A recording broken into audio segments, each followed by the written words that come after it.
Joining me, Democratic Congresswoman from California, Karen Bass, and Republican Congressman from Louisiana and Tea Caucus member John Fleming. I want to thank both of you for being here. And Congresswoman, let me start with you and ask you the question that seems to be on the mind of all those Americans.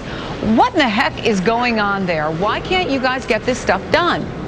Well, I think it's very challenging. You know, what I would prefer is that we would just raise the debt ceiling clear without combining it with the deficit, like they did 7 times under the Bush administration. You know, I've only been here for 6 months. I'm new. But this is very similar to what we would go through in California every single year in negotiating a budget. So what's going to get done, Congressman Fleming? John Boehner doesn't seem to have the votes because of you folks in the Tea Party to get his debt deal to the president. Now, he is working to add some more cuts to get to that $1.2 trillion figure. Is there any circumstances under which you would support his plan?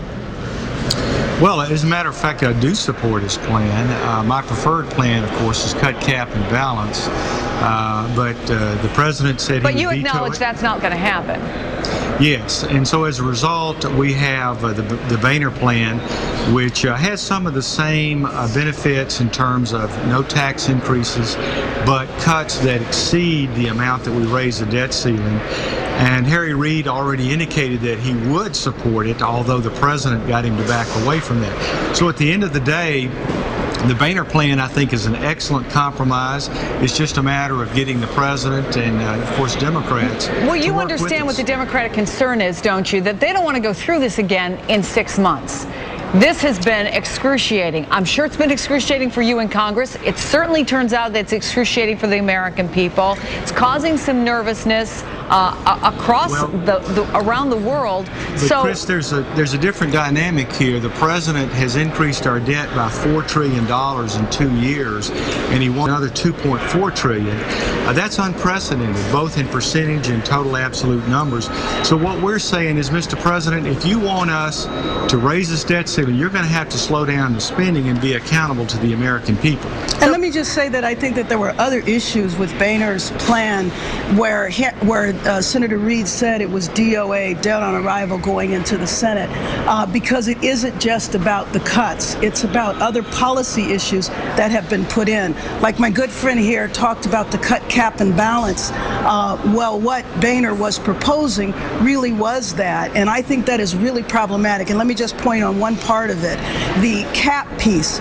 We're in a recession. We've had to make terrible cuts. We've really compromised education, for example. And so under Boehner's plan, a cap would be in place, so when the economy turns around, we wouldn't even be able to restore funding to education. And that's just unacceptable. In the 21st century, we have to keep up with the other nations around the world. So, Congressman, let me ask you, who's to blame in all this?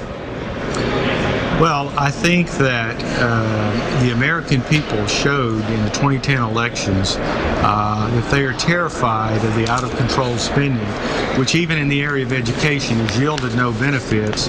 Baseline spending on discretionary went up 25% for the first 2 years of the Obama administration. But with all due respect, Congressman, the polls also show that the American people want a balanced approach, and they want, overwhelmingly, they want to include as part of this package that the rich, that people making over $1 million, that hedge fund managers, as the president talked about the other night, as CEOs with corporate jets, that they pay in more to solve this problem.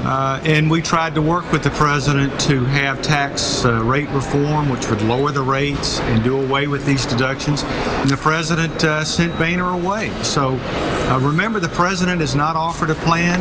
Harry Reid only now offers a plan, which is really no plan at all, which is increased spending with no controls. So all we're saying is, Republicans, the American people sent us here in 2010, gave us control of the House, get spending under control, and that's exactly what we're going to do. And I just think it's really important that we separate the issues, because I think there's a very simple plan, and the plan that was used 7 times under the Bush administration is to simply raise the debt ceiling.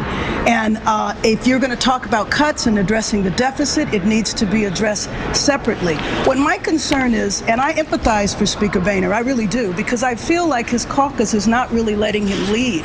To me, the Speaker should be given the authority to negotiate the the best deal, and his caucus should support him and have confidence in him. So he came back with a plan. He wanted to do the big plan, but then his caucus rejected that. So it's my hope that they'll actually give Speaker Boehner a break and let him negotiate. I would have to disagree. As a member of the caucus, I can tell you that it was the president who ended the big deal, and we worked with Speaker Boehner. We're in agreement, and this bill will pass in the House at least. Congresswoman Karen Bass and Congressman John Fleming, thanks to both of you, and yes, thank good you. luck. Thank you.